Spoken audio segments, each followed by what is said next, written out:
Video में हम लोग बात कर रहे हैं थैलेसीमिया की। थैलेसीमिया जो है इसको हम मेडिटेरियन एनीमिया भी कहते हैं या एरिथ्रोब्लास्टिक एनीमिया भी कहते हैं, क्योंकि मेडिटेरियन रीजन में ज़्यादा मिलता है, इसीलिए इसे मेडिटेरियन एनीमिया भी कहते हैं या फिर इसे एरिथ्रोब्लास्टिक एनीमिया के नाम से भी जाना जाता है। ये भी एक inherited autosomal recessive blood disorder है। जेनेटिक डिफेक्ट होता है ड्यू टू द म्यूटेशन या फिर deletion of some base pairs. यहाँ पर क्या हो रहा है, डिक्रीज हो रहा है रेट ऑफ सिंथेसिस और no synthesis of one of the globin chain that made haemoglobin.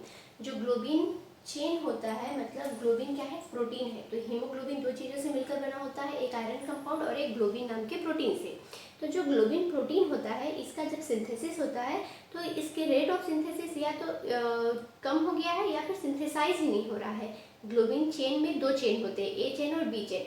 तो इनमें से किसी एक चेन की कमी हो जाती है, जिसकी वजह से एब्नॉर्मल हीमोग्लोबिन बनता है और उसकी वजह से एनीमिया होता है।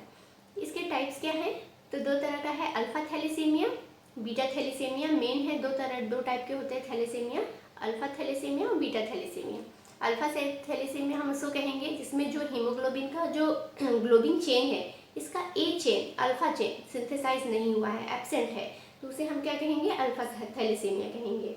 बीटा थैलेसीमिया जिसमें बीटा चेन एब्सेंट है, उसे हम क्या कहेंगे, बीटा थैलेसीमिया कहेंगे।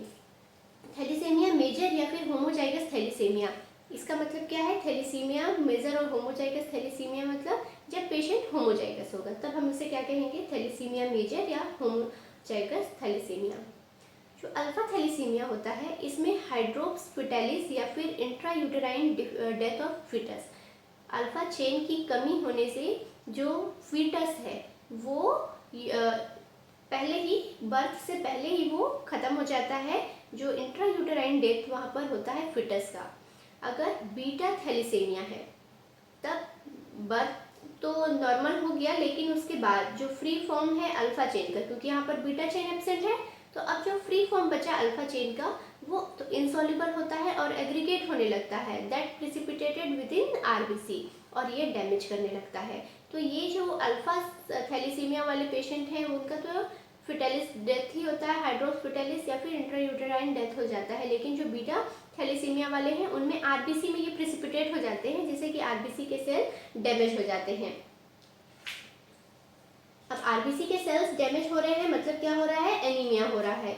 तो ऐसे पर्सन 10 साल से ज़्यादा जिंदा या सर्वाइव नहीं कर पाते हैं। तो इसका क्लिनिकल फीचर्स क्या क्या है, पैलर ऑफ स्किन मतलब स्किन का कलर का लॉस होना, स्किन कलर का लॉस हो जाना, fever, deposition of iron in various organ, इसमें आयरन बहुत ज़्यादा डिपॉजिट होने लगता है अलग अलग ऑर्गन्स में।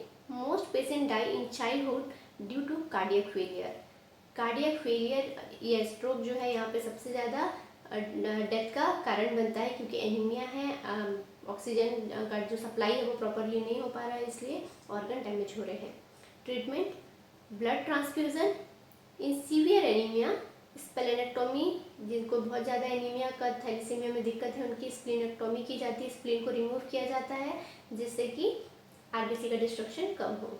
चिलेटिंग एजेंट, चिलेटिंग एजेंट इसलिए दे रहे हैं क्योंकि आयरन डिपॉजिट हो रहा है, तो आयरन के साथ वो चिलेट बना लेगा, जिससे कि जो ऑर्गन डैमेज हो रहा है due to the presence of iron वो कम हो जाएगा। तो डेस्फेरिक्सामिन इसके लिए एक एग्जाम्पल है। फोलिक एसिड, यहाँ पर ट्रीटमेंट लिया जाता है फोलिक एसिड से, ये इंक्रीज करता है एरिथ्रोपोइसिस को, मतलब जो आरबीसी का सेल्स का बनना है उस मेथड को वो इंक्रीज कर रहा है। तो इस तरीके से ये कंप्लीट हुआ थैलेसीमिया।